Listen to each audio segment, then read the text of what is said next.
Class friends हम लोग start करते हैं। आज का पहला क्वेश्चन कहते हैं कि वर्णांता वाले व्यक्ति को लाल रंग कैसा दिखाई देगा। बताइए, वर्णांता वाले व्यक्ति को लाल रंग दिखाई देगा, नीला, बैगनी, हरा या फिर पीला। तो वर्णांता वाले व्यक्ति को जो लाल रंग होता है, याद रखिएगा, जो लाल रंग होगा वह कैसा दिखाई देगा, हरा दिखाई देगा। फ्रेंड्स पहला का ऑप्शन नंबर सी हो जाएगा। ठीक है, पहला का ऑप्शन नंबर सी हो जाएगा।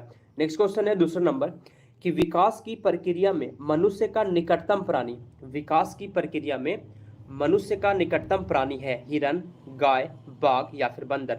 तो विकास की प्रक्रिया में मनुष्य का जो निकटतम प्राणी होता है, सही जवाब हो जाए आपका बंदर जो है वह विकास की प्रक्रिया में मनुष्य का निकटतम प्राणी है, दूसरा का डी हो जाएगा।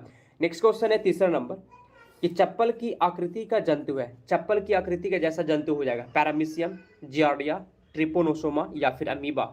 सही जवाब इसका क्या हो जाएगा, जल्दी से कमेंट करिए कि चप्पल की आकृति की जैसी जंतु, तीसरा का आंसर क्या होगा। सही होता है वो चप्पल की आकृति का जंतु है, ऑप्शन नंबर ए हो जाएगा। ठीक है, ऑप्शन नंबर ए इसका बिल्कुल सही जवाब है।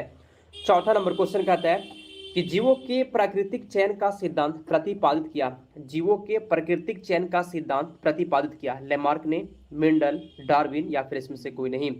तो जीवों के प्राकृतिक चयन का सिद्धांत किसने प्रतिपादित किया, सही जवाब हो जाएगा डार्विन ने। चौथा का फ्रेंड्स ऑप्शन नंबर सी हो जाएगा। ठीक है, चौथा का जो सही जवाब है आपका ऑप्शन नंबर सी हो जाएगा। जीवों के प्राकृतिक चयन का सिद्धांत प्रतिपादित किया था डार्विन ने, चौथा का सी हो जाएगा।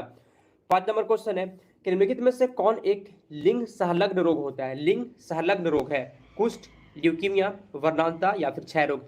इसमें से कौन एक लिंग संलग्न रोग है। तो पांचवा का सही जवाब हो जाएगा एक लिंग संलग्न रोग जो होता है वह वर्णांता होता है जी। ठीक है, पांचवा का ऑप्शन नंबर सी जो लोग बताओ। क्वेश्चन है छठा नंबर कि मानव में गुणसूत्रों की कुल संख्या कितनी होती है, मानव में गुणसूत्रों की कुल संख्या होती है 45, 46, 58 या फिर अनिश्चित। तो मानव में गुणसूत्रों की कुल संख्या कितनी होती है, सही जवाब बताइए जल्दी से। आसान क्वेश्चन था फ्रेंड्स, 46 हो जाएगा। जैव विकास को सबसे पहले किसने समझाया, जैव विकास को सर्वप्रथम किसने समझाया, न्यूटन, लेमार्क, डार्विन, आइंस्टाइन ने। तो जैव विकास को सबसे पहले किसने समझाया था, पांचवा का सही जवाब है जैव विकास को फ्रेंड्स समझाया था लेमार्क ने। ठीक है, ऑप्शन नंबर बी हो जाएगा सातवां का। ठीक है, जो लोग ऑप्शन नंबर बी बताए हैं आपका बिल्कुल सही जवाब है। चलिए हम लोग आगे बढ़ते हैं, अगले क्वेश्चन की ओर चलते हैं। 8वां नंबर क्वेश्चन है कि उत्परिवर्तन का सिद्धांत प्रतिपादित किया था, उत्परिवर्तन का सिद्धांत प्रतिपादित किया था हक्सले, डिब्रीज, लेमार्क या फिर डार्विन ने। तो उत्परिवर्तन का सिद्धांत प्रतिपादित किया था, सही जवाब हो जाएगा डिब्रीज ने। ठीक है, उत्परिवर्तन का जो सिद्धांत है वह प्रतिपादित किया गया था ह्यूगो डिब्रीज द्वारा। 8वां का फ्रेंड्स ऑप्शन नंबर बी हो जाएगा। ठीक है, क्वेश्चन कहता है जी कि जीवन की उत्पत्ति हुई, जीवन की उत्पत्ति कैसे हुई, पहाड़ों पर, वायु में, जल में या फिर भूमि पर, कहाँ हुई। ठीक है, तो जीवन की जो उत्पत्ति है फ्रेंड्स याद रखिए जल में, 9वां का ऑप्शन नंबर सी हो जाएगा। ठीक है, याद रखिएगा। नेक्स्ट क्वेश्चन की ओर चलते हैं हम लोग।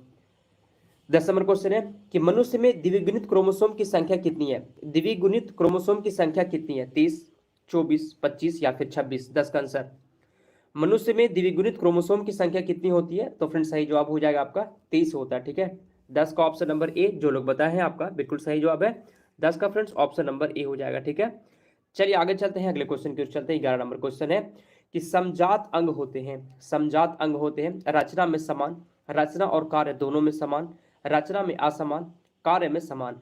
तो समजात अंग होते हैं, सही जवाब हो जाए आपका समजात अंग जो होते हैं रचना में असमान होते हैं। ठीक है जी, समजात अंग जो होते हैं वो रचना में असमान होते हैं, 11 का सी हो जाएगा।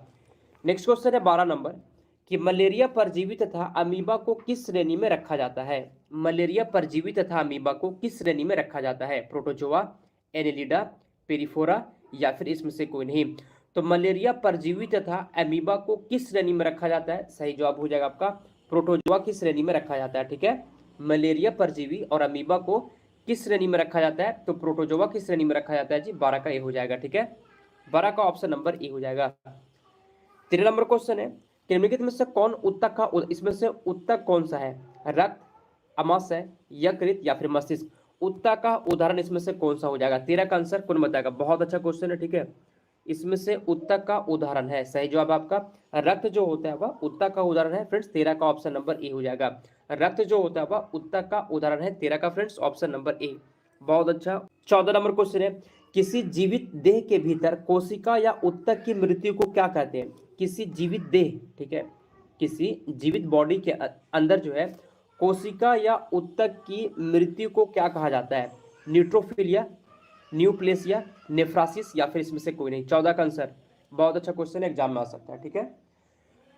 तो फ्रेंड्स 14 का सही जवाब हो जाएगा आपको, इसको न्यूप्लेसिया कहा जाता है। 14 का ऑप्शन नंबर बी हो जाएगा, न्यूप्लेसिया इसको कहा जाता है, ठीक है जी। 15 नंबर क्वेश्चन है कि जीन का वर्तमान नाम वाले वैज्ञानिक है, जीन का वर्तमान नाम वाले वैज्ञानिक हिल्डन, जॉनसन, गॉल्टन या फिर मेंडल। तो जीन का वर्तमान नाम वाले वैज्ञानिक कौन सा हो जाएगा फ्रेंड्स? 15 का सही जवाब है, जीन का वर्तमान नाम वाले जो वैज्ञानिक है वे जॉनसन है जी, ठीक है। 15 का ऑप्शन नंबर बी हो जाएगा, ठीक है। 15 का जो सही जवाब है ऑप्शन नंबर बी हो जाएगा। नेक्स्ट क्वेश्चन है 16 नंबर कि डीएनए का डबल हेलिक्स मॉडल किसने दिया था? लिवेनहॉक ने, डाल्टन, वाटसन व क्रिक ने, सॉल्क ने। तो डीएनए का डबल हेलिक्स मॉडल किसने दिया? 16 का सही जवाब आपका वाटसन एवं क्रिक द्वारा दिया गया था, ठीक है। वाटसन व क्रिक द्वारा दिया गया था डीएनए का डबल हेलिक्स मॉडल। 16 का सी हो जाएगा। नेक्स्ट क्वेश्चन है 17 नंबर कि किस कारण एक माता पिता की सभी संतानें एक समान नहीं होती? बहुत अच्छा क्वेश्चन है, ठीक है। किस कारण एक माता पिता की सभी संतानें एक समान नहीं होती? आनुवांशिक विभिन्नता, वातावरण की विभिन्नता, उपयुक्त दोनों या फिर इसमें से कोई नहीं।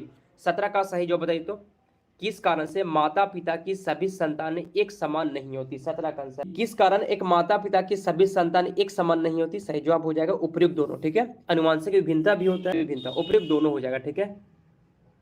कोशिका में पाया जाने वाला अनुवांशिक पदार्थ, कोशिका में पाया जाने वाला अनुवांशिक पदार्थ है प्रोटीन, कार्बोहाइड्रेट, डीएनए या फिर आरएनए। चलिए बताइए तो। क्वेश्चन कहता है कि कोशिका में पाए जाने वाले अनुवांशिक पदार्थ, तो सही जवाब हो जाएगा फिर डीएनए होता है, ठीक है। कोशिका में पाया जाने वाला जो अनुवांशिक पदार्थ होता है वह डीएनए होता है। 18 का सी हो जाएगा। नेक्स्ट क्वेश्चन है 19 नंबर। अनुवांशिक इकाइयां हैं, अनुवांशिक इकाइयां हैं क्रोमोसोम, लाइसोसोम, जीन या फिर राइबोसोम। तो अनुवांशिकी इकाइयां क्या हो जाएगा फ्रेंड्स? 19 का आंसर। अनुवांशिकी इकाइयां होता है, सही जवाब है जीन जो होता है वह अनुवांशिकी इकाइयां है, ठीक है जी। 19 का ऑप्शन नंबर सी हो जाएगा, जीन जो होता है वह अनुवांशिक इकाइयां हैं। चलिए आगे बढ़ते हैं, अगले क्वेश्चन की ओर चलते हैं। 20 नंबर क्वेश्चन है कि फेफड़ों को ढकने वाला आवरण क्या कहलाता है? फेफड़ों को ढकने वाला आवरण, फेफड़ों को ढकने वाला आवरण क्या कहलाता है? सही जवाब हो जाएगा आपका प्लूरा कहलाता है, ठीक है। 20 का डी हो जाएगा, याद रखिएगा। आगे चलते हैं हम लोग। चलिए 21 नंबर क्वेश्चन है कि मोटापा निम्न में से किसकी अधिकता के कारण होता है? मोटापा जो होता है किसकी अधिकता के कारण होता है? शर्करा, सुक्रोज, ग्लूकोज या फिर वसा उत्तक।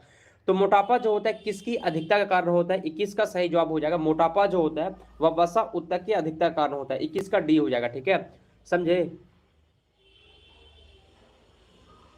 समझे कि नहीं समझे? मोटापा किसकी अधिकता के कारण होती है? सही जवाब हो जाएगा वसा उत्तक। 21 का डी हो जाएगा।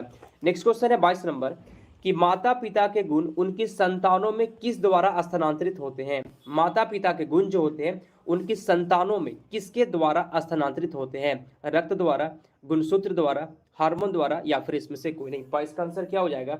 माता पिता का जो गुण होता है उनकी संतानों में किसके द्वारा स्थानांतरित होते हैं? 22 का सही जवाब होता है अच्छा किया गुणसूत्र के द्वारा होता है, ठीक है।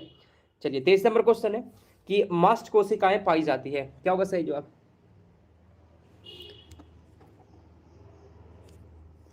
क्या होगा सही जवाब इसका? काल, ये सही जवाब हो जाएगा संयोजी उत्तक में मास्ट कोशिकाएं पाई जाती है। 23 का ऑप्शन नंबर ए हो जाएगा, मास्ट कोशिकाएं पाई जाती है संयोजी उत्तक में। 24 नंबर क्वेश्चन है कि संवेदना एक चालन शरीर के एक भाग से दूसरे भाग में किसके द्वारा होता है? सही जवाब इसका क्या हो जाएगा? संवेदना का चालन शरीर के एक भाग से दूसरे भाग में किसके द्वारा होता है? संयोजी उत्तक, पेशीय उत्तक, एपिथेलियमी उत्तक या फिर तंत्रिका उत्तक। तो संवेदना का जो चालन होता है शरीर के एक भाग से दूसरे भाग में किसके द्वारा होता है? 24 का सही जवाब हो जाएगा तंत्रिका उत्तक द्वारा होता है। नेक्स्ट क्वेश्चन है 25 नंबर। निम्न में से कौन एक शरीर को गर्म रखने हेतु उत्तरदायी है? शरीर को गर्म रखने हेतु उत्तरदायी है? वसामय उत्तक, रोम, संवेद ग्रंथियां या फिर संयोजी उत्तक। तो कौन जो है एक शरीर को गर्म रखने के लिए उत्तरदायी होता है? गर्म रखने के लिए उत्तरदायी, सही जवाब हो जाएगा 25 का ऑप्शन नंबर ए वसामय उत्तक जो होता है शरीर को गर्म रखने हेतु उत्तरदायी होता है। 25 का ए हो जाएगा। 26 नंबर क्वेश्चन है कि हृदय का पहला प्रतिस्थापन किसके द्वारा किया गया था? हृदय का पहला प्रतिस्थापन किसके द्वारा किया गया था? और जो हृदय का पहला प्रतिस्थापन जो है doctor Christian Barnard, option number C हो जाएगा। नेक्स्ट क्वेश्चन है 27 नंबर कि आधुनिक एंटीसेप्टिक सर्जरी का जनक कौन है? आधुनिक एंटीसेप्टिक सर्जरी का जनक कौन है? लिस्टर, हॉर्वे, पॉस्चर या फिर जेनर। सही जवाब क्या हो जाएगा? क्वेश्चन कहता है जी कि आधुनिक एंटीसेप्टिक सर्जरी का जनक कौन है? सही जवाब है इसका ऑप्शन नंबर है लिस्टर हो जाएगा, ठीक है, जोसेफ लिस्टर। 28 नंबर क्वेश्चन है कि हिस्टोलॉजी शब्द का सबसे पहले प्रयोग किसने किया था? हिस्टोलॉजी शब्द का सर्वप्रथम प्रयोग किसने किया था? मैमन, स्लाइडेन, रॉबर्ट हुक या फिर मेयर ने? तो हिस्टोलॉजी शब्द का सर्वप्रथम प्रयोग किसने किया था? 28 का सही जवाब है मेयर के द्वारा किया गया था, ठीक है। हिस्टोलॉजी शब्द का प्रयोग सबसे पहले किया गया था मेयर के द्वारा, 28 का डी हो जाएगा। 29 नंबर क्वेश्चन है कि निम्नलिखित में से कौन सा ऊतक घाव भरने में सहायक होता है? कौन सा ऊतक घाव भरने में सहायक होता है? तंत्रिकीय ऊतक, एपिथेलियमी ऊतक, पेशीय ऊतक या फिर संयोजी ऊतक? तो कौन सा ऊतक घाव भरने में सहायक होता है? सही जवाब हो जाएगा आपका एपिथेलियमी ऊतक जो होता है जी वो घाव भरने में सहायक होता है, 29 का बी हो जाएगा। नेक्स्ट क्वेश्चन है 30 नंबर, ऊंट का कुबड़ किस ऊतक का बना होता है? ऊंट का जो कुबड़ होता है वह किस ऊतक का बना होता है? वसामय ऊतक का, कंकाली ऊतक का, उपास्थि ऊतक का, पेशी ऊतक का? तो ऊंट का जो कुबड़ होता है किस ऊतक का बना होता है? सही जवाब हो जाएगा वसामय ऊतक का बना होता है।